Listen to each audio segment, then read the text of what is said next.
حدیث کو سنے اور ٹھنڈ پڑے گی اور روح رقص کرے گی اور من میں روشنی ہوگی اور باطن میں اجالے پھیلیں گے اور آپ جا کے مجبور ہوں گے صبح لوگوں کو سنانے پر. سنو پھر حدیث. اس کو امام احمد بن حنبل نے روایت کیا ہے, امام بہقی نے روایت کیا ہے, امام ابو نعیم نے روایت کیا ہے, اور یہ حضرت یعلا بن مرہ رضی اللہ تعالی عنہ سے روایت ہے رضی اللہ تعالی عنہ. قال بینما نحن نسیر مع رسول اللہ صلی اللہ علیہ وسلم فنزلنا منزلا. کہتے ہیں ایک دن ہم حضور کے ساتھ کسی سفر پہ تھے, راستے میں کسی جگہ پہ ہم نے پڑاؤ کیا. جب پڑاؤ کیا فنام رسول اللہ صلی اللہ علیہ وسلم, تو حضور علیہ الصلوۃ والسلام استراحت فرمانے لگے, حضور سو گئے, آرام کرنے لگے.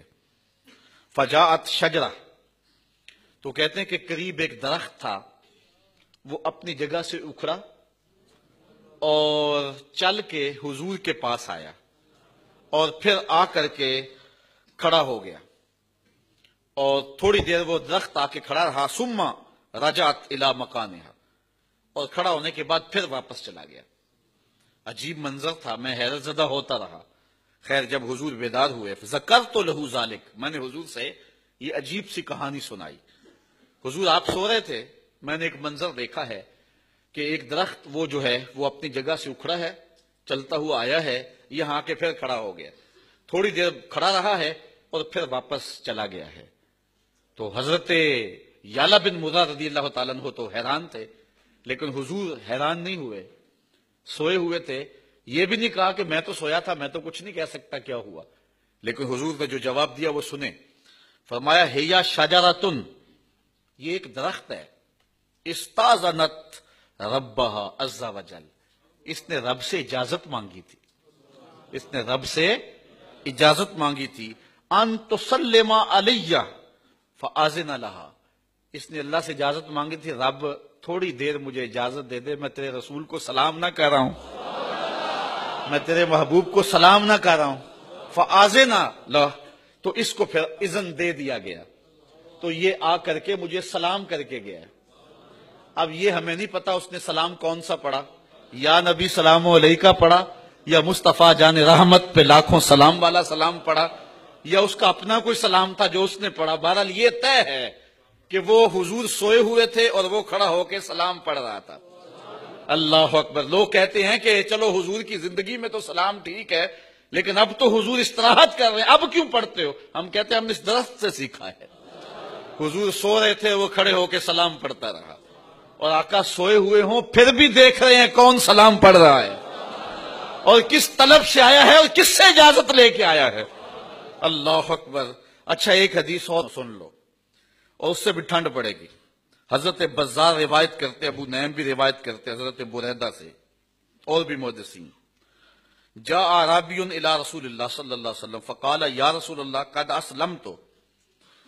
ایک دیہاتی آیا, اس نے کہا اے اللہ کے رسول صلی اللہ علیہ وسلم, میں آپ پر ایمان لایا, میں آپ کو مانتا ہوں, میں کافر نہیں ہوں, میں آپ کو اللہ کا رسول مانتا ہوں, لیکن مجھے کوئی ایسی نشانی بیان کر دیں, کوئی ایسی چیز دکھا دیں, ازداد بہ یقینا, جس سے میرا یقین بڑھ جائے. یعلا بن مرہ تو ساری زندگی بتاتے رہے نا کہ یہ منظر میں نے آنکھوں سے دیکھا ہے کہ درخت آیا تھا اور سلام کر کے گیا تھا, تو وہ بھی ساری زندگی بتاتے رہے ہوں گے اور اپنے بچوں کو بھی سناتے رہے ہوں گے. تو اس صحابی نے کہا مجھے بھی تو کچھ دکھائیں نا, میں بھی تو محفل میلاد پہ بتاؤں نا کہ میں نے بھی یہ دیکھا ہوا ہے, اور میں بھی اپنے بچوں کو سناؤں نا بٹھا کے کہ میں نے بھی آقا کا یہ معجزہ دیکھا ہوا ہے. حضور میں مومن پہلے ہی ہوں, لیکن مجھے کوئی ایسی بات دکھا دیں جس سے میرے یقین میں اضافہ ہو جائے. قالا, حضور نے فرمایا ملذی ترید, اچھا تو ہی بتا کیا چاہتا ہے. اس نے کہا وہ جو درخت ہے آپ اس کو بلائیں اور وہ آپ کے پاس حاضر ہو جائے, بس میری یہی ڈیمانڈ ہے, چاہت ہے, اور اگر یہ میں دیکھ لیا تو پھر میرا ایمان اور زیادہ بڑھ جائے گا. دیکھیے میں اور آپ سب حضور کے غلام ہیں, کوئی شک ہے قطعاً نہیں, لیکن سن کر کے اور مجھے پڑھ کر کے ایمان میں قوت مل رہی ہے کہ نہیں مل رہی, ٹھنڈ پڑ رہی ہے کہ نہیں. اس نے کہا کہ اگر وہ درخت آ جائے, اچھا یار ہمیں تو سن کے اتنی ٹھنڈ پڑ رہی ہے, جس نے چاند ٹکڑے ہوتے دیکھا ہوگا, جنہوں نے سورج کو پلٹتے دیکھا ہوگا, جنہوں نے درختوں کو بولی بولتے اور کلمہ پڑھتے اور سلام پیش کرتے دیکھا ہوگا, پھر ان کی کیفیت کیا ہوگی, پھر جانے نہ مارتے تو اور کیا کرتے. تو کہا کہ حضور اگر وہ آ جائے آپ کے پاس تو یہ میرے لیے کافی ہوگا. قالا اذهب فادعها. حضور نے فرمایا اچھا تو جا کے میرا پیغام دے دے، جا تو ہی جا کے اسے کہہ دے تجھے اللہ کا رسول بلا رہا ہے، تو ہی قاصد بن جا اور جا کے تو ہی درخت کو کہہ دے. تو فاتاها العرابی، وہ عرابی اس درخت کے پاس آیا. فقال اجیبی رسول اللہ صلی اللہ علیہ وسلم. اس نے کہا حضور تجھے بلا رہے ہیں، میں تو بس سندیسہ دینے آیا ہوں، میں تو پیغام دینے آیا ہوں، حضور تجھے بلا رہے ہیں. درخت کو جا کے کہا، درخت جھومنا شروع کر دیا. یار جس کو پیغام آئے حضور بلا رہے ہیں، ویزا لگ جائے نا مدینے کا اور پتا ہو کہ آپ عمرے پہ جا رہے ہیں یا حج پہ جا رہے ہیں تو پھر آنسو تھمتے ہیں، پھر بے چینیاں سنبھالی جاتی ہیں، پھر انسان جو ہے وہ جھوم اٹھتا ہے. عمرے کا ٹکٹ نکل آیا. یار اس درخت کو تو توقع بھی نہیں تھی، لیکن اس نے تو کوئی پاسپورٹ جمع نہیں کروایا ہوا تھا، لیکن جا کے کسی نے پیغام دیا کہ تجھے حضور بلا رہے ہیں تو وہ جھوم اٹھا اور اپنی جڑوں سمیت باہر آیا اور پھر حضور کی خدمت میں حاضر ہوا. حتی اتت رسول اللہ صلی اللہ علیہ وسلم فقالت السلام علیکہ یا رسول اللہ. درخت نے حضور کی خدمت میں حاضر ہو کے کہا اے اللہ کے رسول آپ پر سلامتی نازل ہو، آپ پر سلام ہو. فقالا، تو حضور علیہ السلام نے ارشاد فرمایا بما تشہدین، تو کس چیز کی گواہی دیتا ہے، تو کس چیز کی گواہی دیتا ہے. اس نے حضور سے بات کی، حضور اس سے اب بات کر رہے ہیں.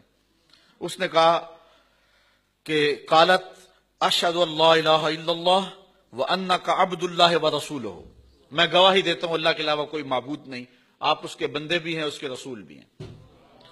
اچھا یہ بات ہوئی. قالا صدقت، حضور نے فرمایا درخت تو نے سچ کہا ہے، تو نے سچ کہا ہے.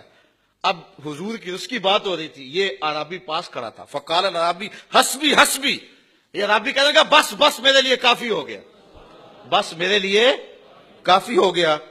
تو مرہا فلترج الی مکانہا، حضور اب اس درخت کو حکم دے دیں کہ یہ جلدی جلدی چلا جائے اور اپنی جگہ پہ جا کے گڑ جائے. اچھا صحابی جو ہے وہ کہتا ہے اب چلا جائے، یہ وہ کہتا ہے باتیں تو حضور میرے سے کر رہے تھے، اب درمیان میں آ گیا یہ اور حضور نے اس سے گفتگو چھیڑ دی. کہا بس بس حضور یہ اب جائے، اب یہ جائے اور آپ کی گفتگو اب میرے سے ہونی چاہیے نا. اللہ اکبر. اب درخت وہ چلا گیا. فقال ارجع الی مکانک، حضور نے فرمایا جا اپنی جگہ پہ چلا جا. وکونی کما کنت، اور جس طرح تھا اس طرح جا کے ہو جا. فرجعت الی حفرتھا، اور جا کے وہ اپنی جو ہے وہ جس گڑھے سے نکلا تھا جا کے وہاں جا کے گڑ گیا، حتیٰ کہ اس کی جڑیں بھی اس سوراخ میں گئی جس سے سوراخ سے نکلی تھی. اچھا درخت چلا گیا. فقال العرابی، اب عرابی حضور کی خدمت میں عرض کرنے لگا، اور سنو اور اپنے عقیدے پہ ناز کرو. عرابی حضور کی خدمت میں عرض کرنے لگا اتاذن لی یا رسول اللہ ان اقبل راسکا و رجلیکا، حضور مجھے اجازت دیں میں آپ کا سر بھی چوموں آپ کے قدم بھی چوموں. ہاتھ چما تینوں پیڑ پیندی، دل کردہ چما جتیاں نو. اب کیا کیفیت تھی اس عرابی کی، اس دیہاتی کی. اس نے کہا حضور اگر مجھے آپ اجازت دیں تو میں آپ کا سر انور بھی چومنا چاہتا ہوں اور آپ کے دونوں پاؤں بھی چومنا چاہتا ہوں. ففعل، حضور نے اجازت دے دی. اس نے سر انور کو بھی بوسہ دیا اور حضور کی تلیاں بھی چومی.